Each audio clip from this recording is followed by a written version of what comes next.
Everybody, Earl at thelogbook.com back for more Phosphor Dot Fossils, and today we are playing a true obscurity from 1980. This is Navarone, a game by Namco, the same outfit that brought us Pac-Man. In fact, this is a game from the same year that Namco brought us Pac-Man. And it just goes to show, you never know what's going to hit with the public. You can't force these things to happen. You can't predict them. At the 1980 AMOA show, which was the Amusement Machine Operators of America, it's a trade show where new arcade games were rolled out, along with new things like jukeboxes, pinballs, that sort of thing. The two games that Namco was really pushing at the 1980 AMOA were Rally X, which it thought would be a fairly decent-sized hit, and Pac-Man, which, it knew had potential, but they figured it would probably be a little bit weird for the general audience. Rally X was expected to be the bigger hit of the two, if you can even imagine that. And it just goes to show you never know. And so, any smart game manufacturer is going to have multiple irons in the fire. They're going to be trying to cover all the genres. They're going to be trying to create the unpredictable, trying to create something that will land with someone. This is one of those games you just don't hear about a lot because it was one of many games in 1980 that kind of vanished in the bright glare of Pac-Man. Definitely not the bright glare of Rally X. And because, as we now know, Rally X hitches rides with Pac-Man on Namco Museum collections and multicades. Navarone is, of course, a fictional place, not an actual battle from World War II. It was first originated in a novel and then translated into a movie. I don't think either one of them covered the eye patch-wearing yellow squid who seems to be behind all the gun emplacements in this game. Hopefully, we can find out more about the squid. Hopefully. But in the meantime, we're trying to eliminate the dots. Because it's a Namco game, of course we are. Some of the dots are mines that will take out other surrounding things in adjacent squares, adjacent tiles. And if that play mechanic seems familiar, 10 will get you 20 that someone at Namco played Blasto, which was a game that came out the previous year in the US.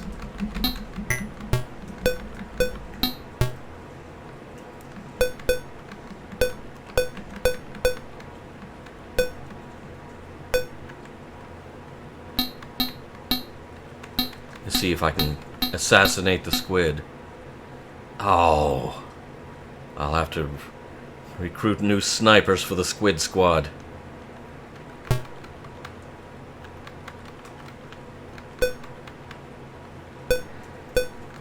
Your gun is a fairly large target, and so you have to be very mindful of incoming fire. And by the way, you can intercept incoming fire. If the sound scheme for the game sounds familiar...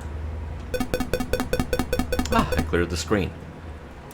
If the sound scheme sounds familiar, it's basically using the same sounds that were used in stuff like QDQ, Bombi, other earlier Namco games. It feels like some sounds are missing, but that is probably an emulation thing.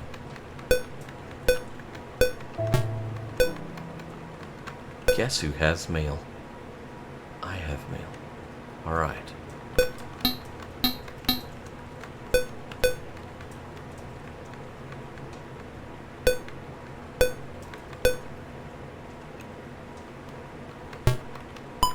Dead squid. All that really does is get you bonus points. Oh, I guess I got an extra life, which I just squandered. Okay. Good going, good to know.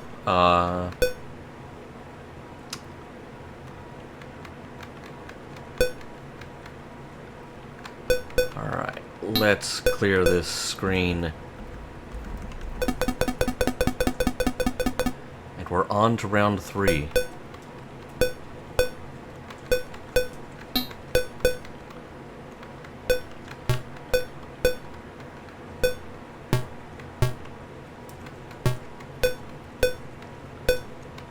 It would be neat if there was some way to destroy the gunners. Maybe, you know, take them out from the side or something.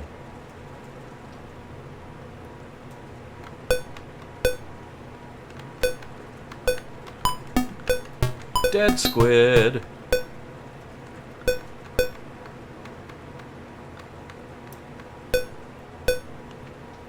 Dope!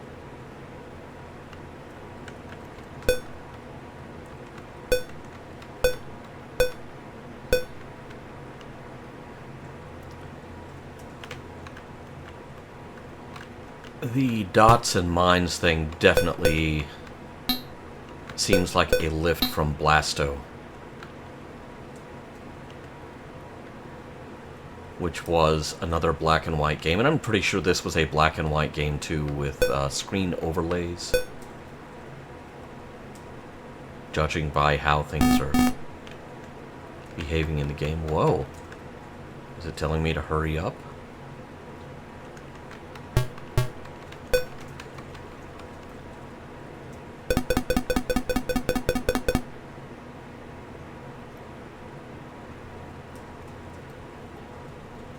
I cleared the screen, but at what cost? Well, I talk about a Pyrrhic victory. So there you have it. Navarone from Namco back in 1980. A bizarre little number. Obviously, they were just, you know, they had a maze game. They had a cute game. They had a car racing game. They were going to try to cover all the bases, all the angles. And it just seems like this game was just reheated leftovers. Obviously, someone at Namco played Blasto. Obviously, they thought they could disguise that fact by doing the whole horizontal and vertical thing and putting in the guns, which is neat. You know, it does make it a slightly different game. But I don't think there's any denying this game's influences.